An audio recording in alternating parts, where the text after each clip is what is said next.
Hello, Kelly Bear here, and this is the second time I'm trying to film this introduction to this video. Fun fact, I was so distracted by the fact that my socks were not pulled up nice and tight and snug around my feet, I couldn't focus on what I was saying. Anyway, nice little insight into my brain. Look at the absolute state of these boxes. These boxes all have decks in. I've got some boxes down there with decks in. I've been rummaging through my tarot collection, and as you will see from the title, it is because I am doing this very fun, very festive tag by our Candy of Candy, Soul and Soil. I watched this video this morning over a cup of coffee and a bit of breakfast, and it was just so magical and so beautiful. And I've been aware that Candy put this video up at the beginning of December, but I haven't had a chance to sit down and watch it, and I've seen other people's tags popping up to it, but I didn't want to watch any of the tags without watching Candy's original video, because I like to always watch the original video first usually. So yeah, and it was wonderful. Such a clever setup. Candy, I love it. Like, it's the way that she's created it all around the Christmas decorations, and just showing us a glimpse of all the wonderful things that she has, the Christmas decks that she has in her house, and then what they look like put up. I'll try to remember to insert a picture maybe at the end of my Christmas tree. Actually, well, you can see it there. That's my little Christmas tree. It's I've had it since I was about 15 or 16. My mum bought it for me so that I could have my own little tree in my room as well when I lived at home.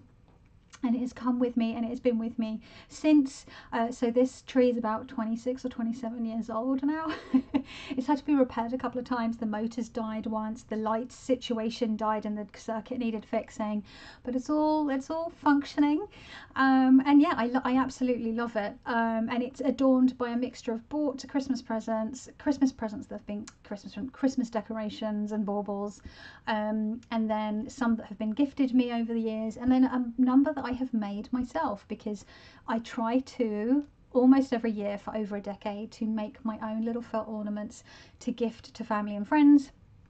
And if I have the time and I remember, I try to also make one for myself. I haven't always done that though, but I'm going to try and do that this year. I'm making snowflake sugar cookie felt ornaments this time around. Hang on, I'm just going to pause and show you some of them. Okay, so I literally just grabbed a handful that was on the second desk next to me. So I've done like a mixture, so it's something like meant to be milk chocolate with like sprinkles, and like maybe like a caramel frosting icing with sprinkles. What have I got? More oh, these are all sprinkle ones. I've grabbed sprinkle ones. Gingerbread cookie. So we've got dark chocolate cookie, milk chocolate cookie. I've got regular like vanilla cookie with like strawberry and chocolate icing, snowflakes. These are the snowflakey ones. So I'm going to try to remember. Oh, look at this chocolatey one. So I'm going to try and remember to bloody make one for myself this year, because yeah, I don't think I did decorations last year because I was just tapped out. Anyway, that's by the by. That had nothing really to do. Well, it kind of does have something to do, but because I'm not going to be showing you a tour of, like, I've got tinsel up above my desk along with the garland of bats that I always have up there. I've got like a little countdown nutcracker guy next to my bedside table. Counting down the days. Doot, doot, doot, doot, doot. It's got a little this. You count and turn the wheel, and there's like counts the days down. And yeah, I've got some, we don't put much up. I've got some stars and tinsel over my mirror there as well, but we don't really put much up because my house is a tip. It's a tip, and it's like polishing a turd, honestly, trying to put stuff up. I would love one day to have a house that looks like a house that a grown-up fucking lives in, no, not a student or someone that's just moved in. And then I will have all the lovely decorations up on the garlands and the wreaths, and actually I do have a wreath on my door as well that I made years ago. Anyway, wow, get on with it. Anyway, so yes, I'm going to answer these really fun prompts that Candy has put, and I tried not to overthink it. And actually, whilst I think a lot of us do this when we are watching someone's tag, and they're sharing their decks, we're often like going through our own collection thinking, you know, already when we're watching that. So some of these came to me quite quickly, and some of them I had to think about a little more. But for the most part, yeah, I didn't really have to overthink it. And I actually surprised myself, because I was going to go with a different deck for the first prompt. And then at the last minute I picked another. So yeah, and I've just realised I forgot to put the prompts on my phone, so I'm going to do that. This is going great. I'm all windswept. I've been out.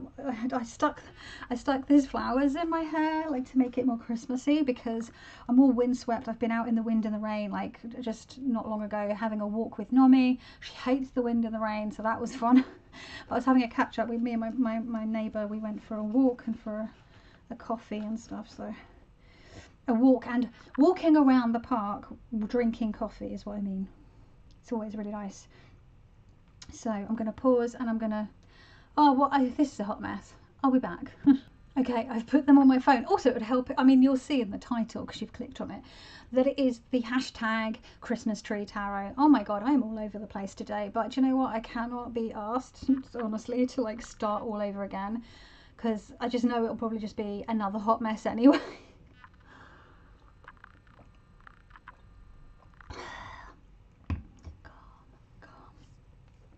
Anyway, so we've got 9 prompts, and they all sort of relating to the Christmas tree and the decorations and stuff. So the first prompt is the Dusty Attic Deck.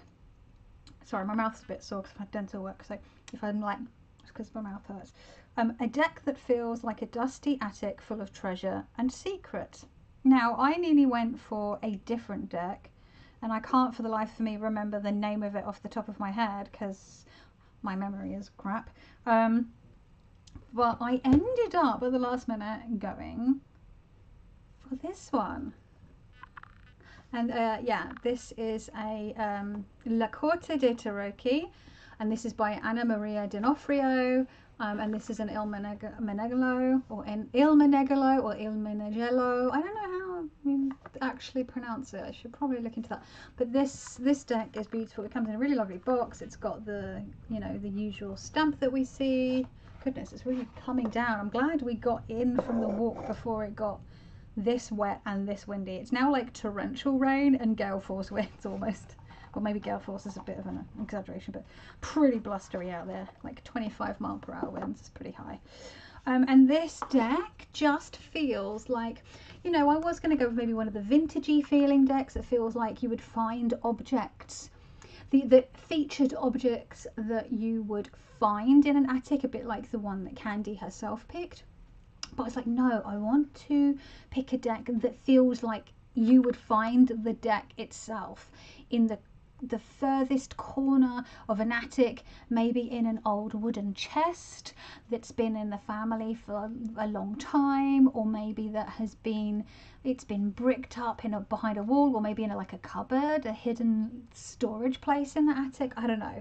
And the deck itself is dusty and old because the artwork, you know, looks really, really old-fashioned, sort of medieval style, I believe.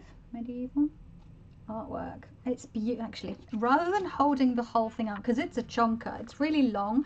I jokingly call this, lovingly call this the bookmark deck, because it's very long, it's very thin, and it's very chunky, and it's also on like a really weird cardstock that feels like a book. It would be a bookmark, a sturdy bookmark. But the artwork is stunning, and you would, I mean, if I had seen this and someone had told me this is a historical deck, a facsimile of a historical deck, I could easily believe it. I'm not massively fond of the backs. I do think that it would have been better to have the owl in the middle, and then, but you know, whatever, splitting hairs, isn't it? But yeah, it's just so enchanting and charming, and it just feels like, yeah, something you would find in a dusty attic. This is a pip deck, by the way. Let me show you some of, oh, I love this Fool card so much. In fact, their outfit, this also gives sort of slightly 1920s vibes as well, or early 1900s vibes as well. See that coat that they've got on? It's giving me like late 19 teens, early 1920s, like cocoon coat vibes. Anyway, so let's see. Oh, here we go. You see, so we've got it's the coins, and it's not a Marseille. It's done in a sort of a more just sort of straight up Pippi style. Let's find another one for you. Oh, I love the hanged one, just because I love these little birds. Look at these little guys holding on.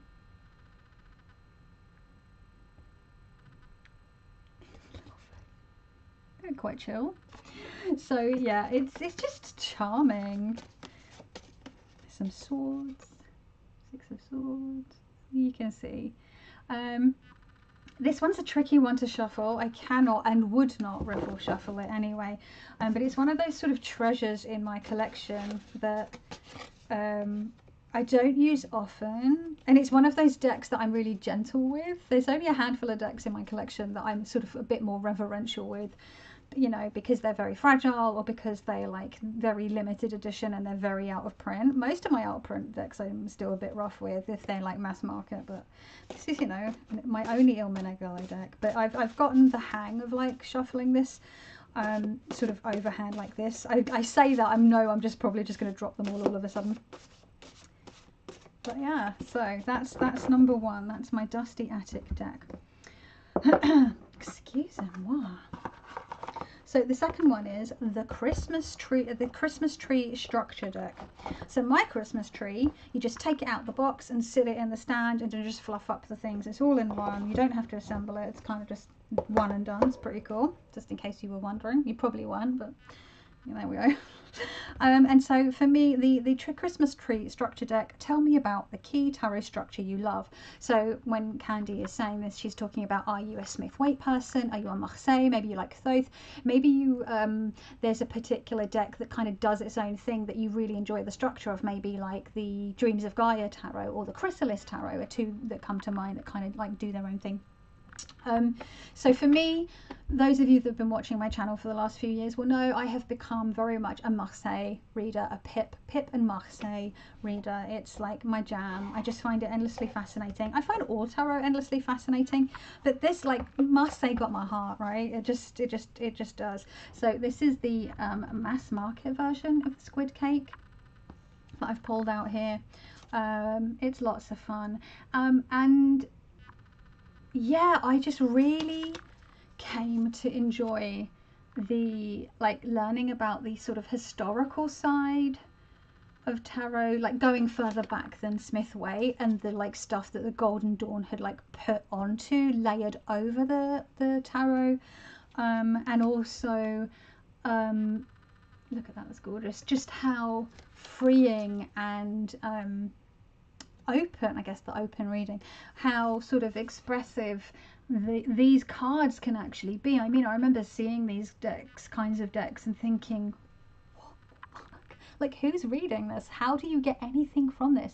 And now I get it. Like, I get it. And I don't mean that people that don't like Marseille don't get it. I just mean it's something clicked in my brain that made me actually find it far more capacious than a situational deck. And I still read with situational decks or scenic decks or whatever you want to call them, narrative decks I've seen them described as sometimes, you know, like the Smith-Waite, for example, because, you know, they're still fun and they're interesting, but I always have to remember that's just like a snapshot of a particular interpretation of the meaning of the card, right? And sometimes I think we can sort of get locked into that, although I find if I am reading, I read them differently.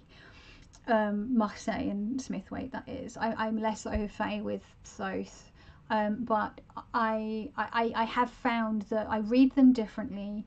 I read with regards to how I read the actual cards, but also I prefer freestyle with Marseille, and I'm more likely to use positional spreads with Smith-Waite. And actually, I do find that if I'm using a Smith-Waite or a Smith-Waite kind of base deck, I am going to be a bit more sort of tied into that sort of snapshot that's being shown on the card, and I just sort of go with it, and that's the kind, I'll pick a deck if that's the kind of reading that I'm going to go with. Now obviously the meaning can still be very capacious, but I feel like it really starts to stretch when you've got this and you're using like the open style. Anyway, I'm just chatting and not showing you this wonderful deck by Jess Roller, which I adore very much. Freed Massimo. Look at this. I mean, for the strength card, isn't that fun? Ain't they just whimsical? Anyway, so yeah, that's that. And then I wanted to show a couple of books.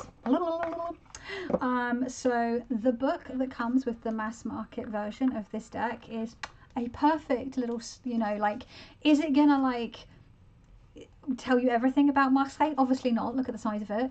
But what I mean is, it's a really handy reference guide. It just gives you just enough, like if you're nervous and curious about Marseille, I think, and you don't like the like old school looking decks, I feel like this is a really good choice. And the book that comes with it, yes, you're probably going to want to get a couple of others, but this is a good little jumping off point. And I keep this whenever I'm reading with Marseille decks. I keep it down by my my altar, my tarot trolley and my altar, along with the little guidebook that comes with the Fifth Spirit. That's become like my Smith-Waite go-to, and this has become my Marseille go-to, like little mini notebook that I just grab if I want to like get a little something. So yeah, so that's that. And then for other books that I really enjoy, I talk about them all the time. Untold Tarot, I mean, the fucking state of it. It's well highlighted and well loved, and there's all like sticky notes, and where's the sticky note? Yeah, it's just full of sticky notes and things in there. Untold Tarot, which I actually found a bit more sort of palatable to, like, I started reading this and I was like, oh, well, I think in the headspace that I was at, I was like, I just want something a bit more, and then I picked this one up not long after and I tore through this, and then I was like, okay, now I feel like this laid the like bare bones ground, not the bare bones, it does give you a really good overview, but I felt like this was more digestible and more quickly, and then I felt prepared. This is like the primer, and then this is what you go in afterwards. Wow, okay, so that's number 2. I was going to like, I'm going to try and keep this to 30 minutes, and we're only 2 in, and I'm at 16 or 17 minutes already. Okay, I just need to unlock my phone, because I waffled on for so long that it locked. The Tinsel Deck. I love these prompts. A deck you get wrapped up in, and using it can make you forget about other decks. I'm actually going to talk about a deck that I've used quite a bit the last 2 months. And it's not a Marseille or a Pip deck. It's a Smith-Waite based deck. And if you are seeing this pouch, you might recognise it already because of the coloration and the little bat charm. It is the Shadowland Tarot by Monica Badarsky. And I was pairing this, if you'd seen my favourites video last week, you'll see that my November favourites, you'll see that I worked with this through October and November, paired with Thistledown Oracle by Three Trees Tarot. This, I kept pulling this one, and I nearly pulled out the Raven's Prophecy, because that was at the end of last year and the big like first chunk of this year. That was the deck that I kept grabbing over all others, and that is more of a Pippish deck in a way, even though it is Smith-Waite based, like when you read the book. This one, I kept grabbing this one. I just feel like, I mean, I love the artwork. It's that spooky cute situation, which I adore. It's this very sort of inky, scratchy, line worky art, which I love, and I feel like it's comforting but without being cloying, and I just really needed that. Oh my god, one of my favourite Five of Pentacles ever. Absolutely love this one so much. I think this is a favourite for a lot of people, and yeah, it wasn't so much that I forgot about all other decks, it's just that this was just giving me so much of what I needed that I didn't feel the need to pull so many other decks depending on what I was reading for. But like day to day, whenever I was doing a daily draw, and I have been doing them less the last few months, last 2 or 3 months I'd say, or since the end of September maybe, I can't remember. I find with tarot and just cartomancy in general, I this time of year I sort of don't use it as much. I'll do like my solar return spread on my birthday, which is in January, and I go back to that spread over and over again throughout the year. But I've noticed I don't use tarot as much towards, like, usually through autumn. Weirdly, I usually go into study mode, which I didn't do as much this year just because I haven't been able to, I've really struggled to focus on anything, and The weather was too hot for initially for the front half of autumn. It didn't even feel like autumn, and the leaves didn't turn for ages. But yeah, I find I don't tend, it picks up in sort of February, I find, a lot of the time when I'm looking at patterns and like looking at my tarot journal. I still read, but what I mean is I tend to be more, I've gotten more into daily readings as the sun comes back. I don't know, it's weird. Maybe I'm chatting bullshit, maybe I'm making that up, but that's what it feels like. And like sort of having a quick look through my tarot journals. They are busier. I think also maybe at the beginning of the year I'm like, right, well, I'm going to do more tarot reading, and then it sort of tails off. I think by the end of the year, especially by December, I'm usually so fucking over the year, because each year, honestly, especially the last 3 or 4, have just gotten worse and worse as the year goes on, and each year seems to have been worse than the last, which is like, you know, just tired and worn out by everything. Oh yeah, so yeah, I start checking out. You know, like when you're at school, you know it's coming to the end of term, or you're going to be breaking up for Christmas or breaking up for summer holidays, or like when you were finishing, like when we finished our GCSEs, or for people in America, you were about to finish up with high school, you like check out a bit. Or you know, like if you give notice at work and you're leaving a job and you give like 2 weeks or a month's notice or whatever it is, and then like you've kind of checked out. That's how I feel come December, like nearly every single fucking year without fail. So I feel like I've like checked out.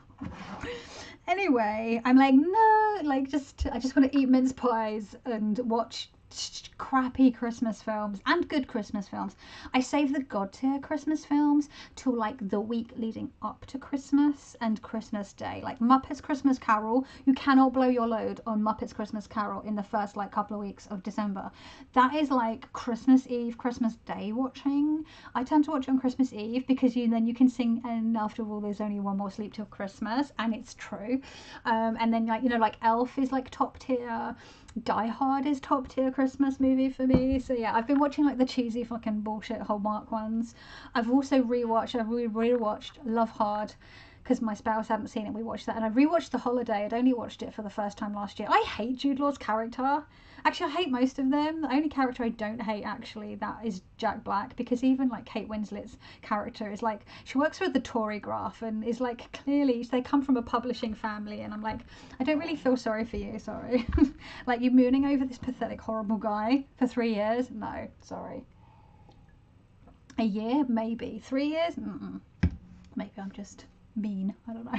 But yeah, I found it really difficult to like relate to the characters in that film. But I enjoyed Love Hard. I thought that was quite fun. That's from a couple of years ago, I think.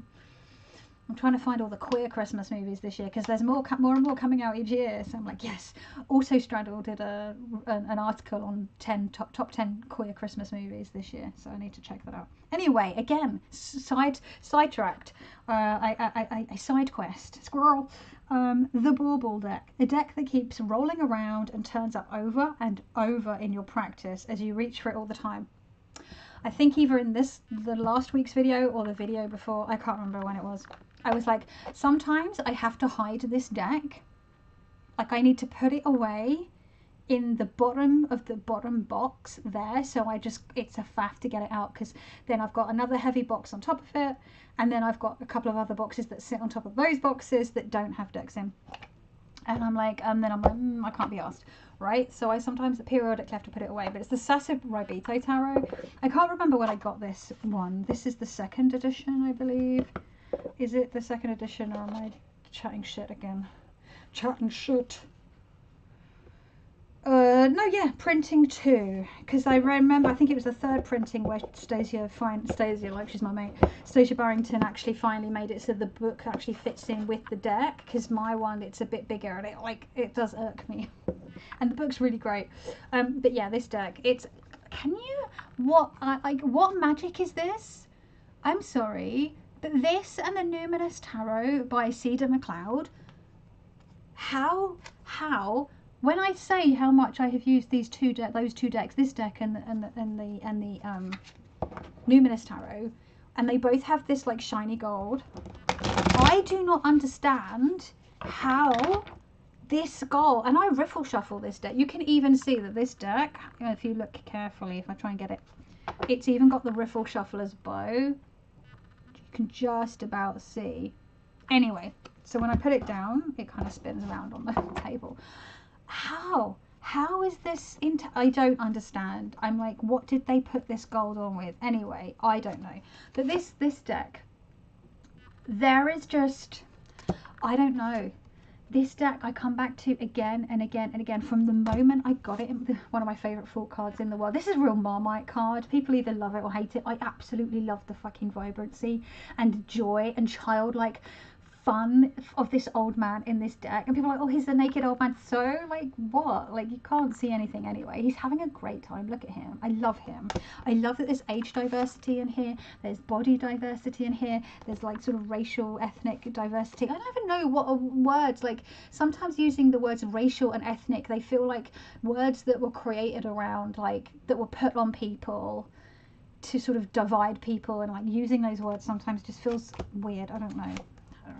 But yeah, like it's the artwork is warm, it's comforting, it's got just nice enough, like just a little bit of a spin on the Smith weight, or quite a spin on the Smith weight really. It has some of my all-time favourite cards of tarot ever in here. I love this Six of Swords. I think it's really powerful. That gasp of breath that you just sort of reach the surface. Oh my god. This like slightly chipped cup in the Ace of Cups. Oh, hang on, I'll show you some more. So the court cards in this will just melt your heart. Just hang on, let me just, the Devil. Hello, call me. But he's the Devil, he won't call. Just this guy, look at this King of Cups. I love him. I fucking love him. Look at his little face. This deck just gets right in there. I love it so much. I love it. I love it. And that's why can you see how excited I'm getting? The Emperor, again, one of my favourite all-time emperors. This is Don Draper to me in my head canon. This is Don Draper from Mad Men.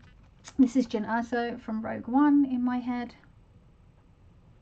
For those of you who are Star Wars fans. So yeah, I just, I cannot. Anyway, I'm going to stop showing you cards from this deck.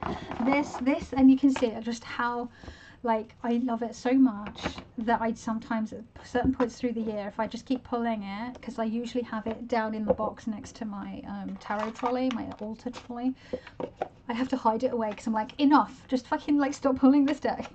Just, no. Okay. So, the Snowman Deck, a deck that melts your heart. Now, my first choice for this actually also fits another prompt, the last prompt. So I was like, I don't want to show the same deck twice. So I had to pick a different deck that melts my heart, and it does also still melt my heart. I could also say that this melts my heart because it really, really does. Like, the characters in it just, oh, I just love them. It's very personable. It has a real personality to it. But in the end, I decided to pick another deck that sort of melts my heart, and it's the Playful Heart Tarot from Kitten Chops. Oh my god, how much do I want the Pip Speak Tarot? That's on my list for next year. I have to get it. I keep seeing people have like posted walkthroughs of it, and I'm like, I really want to watch, like Wolf of Coins and Logan of Larkin Legend, and I'm like, do I watch these videos and make myself really envious, or do I just wait off until I've ordered the deck sometime next year and I have it on the way? I don't know. But it has a really cute backing. I think the backing of the most recent printing is different. And this, what I love about this is the artwork is incredibly charming and playful and almost has like a sort of a naivety to it. But it doesn't shy away from, you know, the gnarlier, darker sides or like sort of cards of the tarot. So I'll give you some examples. I mean, it's got really cute stuff like this. A sun card that doesn't make me go, and it has a bit more of a Marseille vibe, doesn't it, really, having these two characters on here. But let's find a card that, oh god, it's just so cute. It's so playful. Look at this girl on the beach. She's enjoying a lollipop. Not on the beach. Like, well, I don't know. There's a sprinkler. I always think it's on the beach because it looks like sand. But then I'm always like, do they have sprinklers on the beach? Probably not. Maybe she's at the playground. Maybe she's in her garden. I don't know. I mean, oh, oh, look at this Ace of Gold. The colours, the pinks, the purples, the blues. It's scrumptious. It is scrumptious, and it just really, like, here we go. Here's one. This card was stalking me last year. I used this deck a lot last year, actually. I've used it a little less this year. But this, Seven of Swords. Can you see? Like, it's clearly not shying away from, like, sort of sadder. Oh, well, it was the Nine of Swords. It's not even in order, but for some reason these two cards one after the other. But you see here? And I love how these, like, little characters above this little guy here is like, they're like sort of a bit of a old school early 20th century rubber hose-esque sort of animation style, which again can be problematic. God, what isn't? So much. Even our faves are problematic. Such is life, when certain structures permeate and sort of weave through everything. As long as we recognise it, right? And try to make things better going forward. But yeah, so this deck is just, it melts my heart. It's so cute. My little cats. For Judgment, like, yes. I love it. I love it. I love it. It's so cute. It makes me happy. Just looking at it makes me smile. I just really love Zara. That's her name. The other day, I was in my last video, I was like, I think her name begins with a K. But I was thinking of Kitten Chops, the K for Kitten Chops. No, her name's Zara with 2 A's. Don't remember. Okay, so did I say that was the Snowman Deck? The deck that melts my heart? I did say that, right? Okay, 6, the Handmade Deck. A deck that's made extra special because of who made it, or a deck that feels particularly handmade. I picked this little one. I probably should have taken them out of their pouches, really, to save time, because I am a waffle and we are over half an hour. And this is the Multi-Marseille by Tom Benjamin. And this is special to me because, well, my friend Tom made it. And also, you know, he made it to sort of help start to sort of bring some diversity to the Marseille.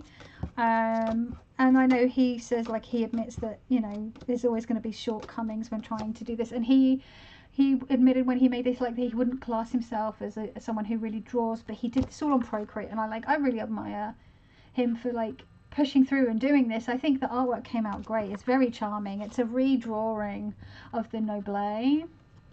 So it has a sort of a nod to the original Noble back. And what I love is that it has, even though it's done in Procreate, which is done obviously using, it's still hand drawn, right? He's kept the squiggly handmade feel of it, so it feels handmade, but also it feels important to me because, yeah, it's a friend made it, and also because Tom Benjamin, along with a couple of other folks, Tom Benjamin mostly though, was the one that really got me super into Marseille, because I was really enjoying his videos where he was talking about Marseille, and I was like, maybe I could, because I'd bought the New Choice Tarot de Marseille by Rosario Solano. That was my first ever Marseille, just because it was so pretty and I loved the colours. And I was like, right, well, I should probably learn to bloody read the damn thing, right? Because it arrived around the same time that Tom Benjamin's book came out, so I bought Tarot on Earth. Pew! That was just like, wow, okay, it just really made me enjoy that and watching that, like, Tarosophy documentary by Enrique Enriquez, who's just sort of kind of a wild one as well, with his, like, open freestyle reading stuff as well. It was just really interesting, and it got me really intrigued. So yeah, I really love this deck, and I think it was the first, like, diverse, more sort of inclusive Marseille that I could find, and now, like, more and more are coming out. So me thinking of, like, Auntie Kay's Marseille Point de Vie, which I have the mini version of, which is a really great redrawing. And then there's the Diverse Marseille, which is really great. I got that this year, so it's really nice to see, like, Marseille being expanded upon. I really want to see more of that going in, you know, into the new year. I'm excited to see what other decks will be coming out, sort of Marseille, and how people will reinterpret it. Oh, the game Marseille by Charlie Claire Burgess, who did the Fifth Spirit Tarot. I'm very excited about that. I've backed that on Kickstarter. Excuse me, which again is another sort of inclusive, diverse, modern Marseille. Very excited about that. Okay, so number 7, the Mistletoe Deck, a deck that makes you think about love in the holiday season. I'm going to choose the Taroki by Mr. Freeborg, Jens. I backed this on Kickstarter as well last year, and this came in around Christmas time. I think it came in 2 days after Christmas last year. And so it was, you know, it was in the midst of Christmas. And I mean, look at this. It has that sort of decadent, Italian, Baroque, like, obviously Baroque is French, but what I mean is that sort of over the top, embellished, like it's really extravagant feeling. It's got beautiful sort of blushes and mauves and lavender tones, which makes it feel very romantic. It has this beautiful, oh, it's just stunning. Obviously all of the people have skulls instead of like fleshy faces. But till death, right? Love till death.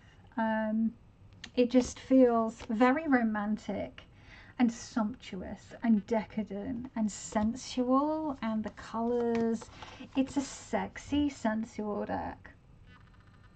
It has that sort of Memento Mori vibe to it as well because of all the skulls and, you know, the old Italian style art. It's based off of a number of old Italian decks, I think, including like the Vachetta, for example, maybe the Soprafino. Oh, so romantic. And also that it came in around Christmas as well. Just you know, sumptuous, lovely. Just trying to find like a really pink one. It doesn't really show up. This is more pink in real life. It's decadent reds. All these like sumptuous fabrics. Can you just imagine the susurration of the fabric as these characters move across the scene? It's stunning. I mean, look. We're talking about love at Christmas with this card, the lover. So yeah, that's my pick for Mistletoe. Love it. I love these Delft blue sort of china looking backs as well. Jens did such a good job. This is the classic version. There's also a vintage version. Also, if you're not following Jens on Instagram, go follow him, because he's doing these like Christmas videos, like Advent thing about like that man's voice. Hello, Jens. I could listen to you. Read the damn phone book. Not that phone books really exist anymore. Read the dictionary. I don't know. It's, I'm just gonna say it. Jens has a really sexy voice. Beautiful, and he has a beautiful, beautiful deck. Anyway, so the Tree Topper. No, I'm jumping ahead one. 8, the Fairy Lights deck, a deck that sparkles. Well, I just wanted to be on the nose with this one, and I picked a deck that actually kind of sparkles. I don't have any glittery decks. I guess I would kind of like a glittery Winter Wait by Tarot Collectibles, although I would probably want to get the Blacklight Tarot before I ever got the Winter Wait, because Winter Wait, again, it's very specific to a season. She says when she has loads of Halloween tarot decks and other decks, but for me, like, I'm a spooky bitch, and so it's tarot all year round. It is tarot all year round. It's spooky season all year round for me. I just go extra hardcore in October is all. So this is the 7 Sphere tarot, not the 7 Sphere, it's the Golden Thread Tarot. I'm thinking about the other deck. The Golden Thread Tarot by Tina Gong at Labyrinthos. I think this is the first, no, the second edition, because I think the first edition was on cardstock and the gold wasn't really actually gold. But this deck, literally, it doesn't so much sparkle as like shine. This deck I only really use in the darker months and in the evening, because you really need, I mean, it's very cloudy today, but it's quite dark at my desk. This works best under ambient light. I have tried reading with this. Actually, I have tried reading with this for like during daylight hours, like under like natural light, and it doesn't do it justice. You need ambient light for this. And I love how this the artwork is very sort of, it looks very much like circuitry, which is the idea, right? That these metal lines of circuitry. But it just is really lush. Oh, I love it. Let's find some of my favourites. Gotta love a devil card. Look at it's these little ghosties that get me. I love the little ghosties and the stars. Like, hello. The pentacles in this deck are just, again, just beautiful. Let me try and find. I mean, you know, the devil and the death card are two of my favourite cards just generally. Next year, 2024, is a devil card year for me. This year's been a temperance card. It's a temperance year for me, so who knows what's going to be happening next year. Let me see if I can find, there's some like specific pentacles cards that I've got in mind. Let's see if I can find them. No, I can't. It's taking forever. It's taking forever. It'll be the last one. It's the last fucking one, of course. I just went straight to it. Did I just show this one? I feel like I just showed this one though. Maybe I had it on the top because I was showing this in another one. I don't know. I just really like that card. I really like the pentacles overall in that deck. So funny. I always used to be like, I really like the swords. The swords are my favourite. Like, what? And now I'm like really like a wands and pence girl these days. Anyway, finally, get on with it. Like 41 minutes in. The tree topper deck. Tell me about your tree topper and find a deck that reminds you of it. Okay, well, you can see there is you can't really see, there is a star. It's attached to the tree. I don't actually put it on, it's all part of the tree. It's a star. And so I don't have a celestial or starry deck. I don't own one. So I'm going to pick the deck that is like the star of my collection, and you all know this is the one that I was gonna pick that melts my heart because it gives me the most cute aggression ever of any deck that I own. But also, if you know me, you're gonna know which deck this is. Any guesses? Any guesses? Any guesses? It is, yes it is, the Tarot of the Magical Forest. Oh my god, did you see that? My brain nearly like farted and forgot the name of my favourite deck ever. And there's Hermie, because I showed Hermie 2 weeks ago in my top 5, so I haven't used this deck. Again, this is another deck. This was actually, fun enough, this deck and this deck were together in the box under there, because this is another one that I pull out all the time because it is like bae. Right, so oh my god, Hermie. Oh, Hermie. Can't even. This deck gives me cute aggression. There we go. There's a star for the star. The tree topper. It's cute. It's still will read like it'll give you a kick in the pants. It's not gonna sugarcoat shit, right? I just want to go into this world and like hang out with these little creatures. And I've had this deck 8 years this year. I got it for Christmas 2014 or Christmas 2015. Christmas 2015, I think. No, Christmas 2014. I've had it like 8 or 9 years. I can't remember. Oh my god. Maybe Christmas 2014. What? Yeah, I think it might be. So I've had this like, I say I've got decks that I've owned longer, like my Oh She's Out I've had for 26 or 27 years. But this one's really got my heart. Oh my god, this full card with the little wooden dog toy on wheels. This. Oh my, this is one of my favourite Nine of Swords is in this deck with the cat, where his little hands, his little arms are so short, he can't cover his eyes or his head with his hands. It's just too cute. It has the cutest strength card in the world. It has the cutest world card in the world. Look. And I know this deck freaks some people out because of the eyeballs, the like, but this one, this cat, and he's like, but his arms are so short, he can't do this. It just I'm like, oh babe, oh babe. I just, I mean, the cutest, these two. Oh, it's so tender and sweet. So yeah, this is the start, and also it's really special to me because my spouse bought it for me. Christmas 2014, Christmas 2015. I'm thinking it's Christmas 2014, actually, now that I remember, because I think it was the year we got married, which was 2014. Wow, 10th anniversary, wedding anniversary next year. Where's the time gone? So yeah, that was the 9th and final prompt. We got there, 45 minutes in, fucking hell. 15 minutes over the time that I kind of wanted it to be, but me, as I always say, I am a waffler. A consummate waffler. Waffle. Anyway, wow. Okay, well, I feel like my brain's checking out. I'm so tired. I'm kind of hungry. It is actually lunchtime. So I should probably make some food. I'm thinking cheese toasty because it's like a cold, wet day. Oh, maybe like tomato soup with a cheese toasty to dip in.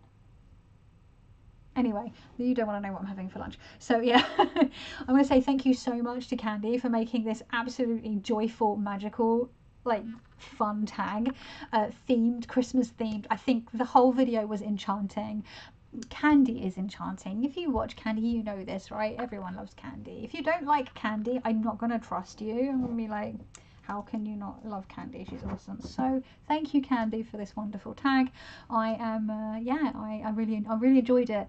And I was a bit like, I didn't know if I was going to make a video today because I am quite tired and I've got so much other Christmas prep to be doing, and like, I don't know, I wasn't feeling super inspired, and then I was like, let's watch Candy's video while I have breakfast, and then I was like, I am inspired. So yes, that's we have a video. Thanks, Candy. You take care of yourselves. Thank you so much for taking time to watch me blether on as usual. You're all bonkers. What you doing here, you silly sausages? But I appreciate you, and I hope that wherever you are safe and well. And yeah, I'll see you in the next one. Ciao.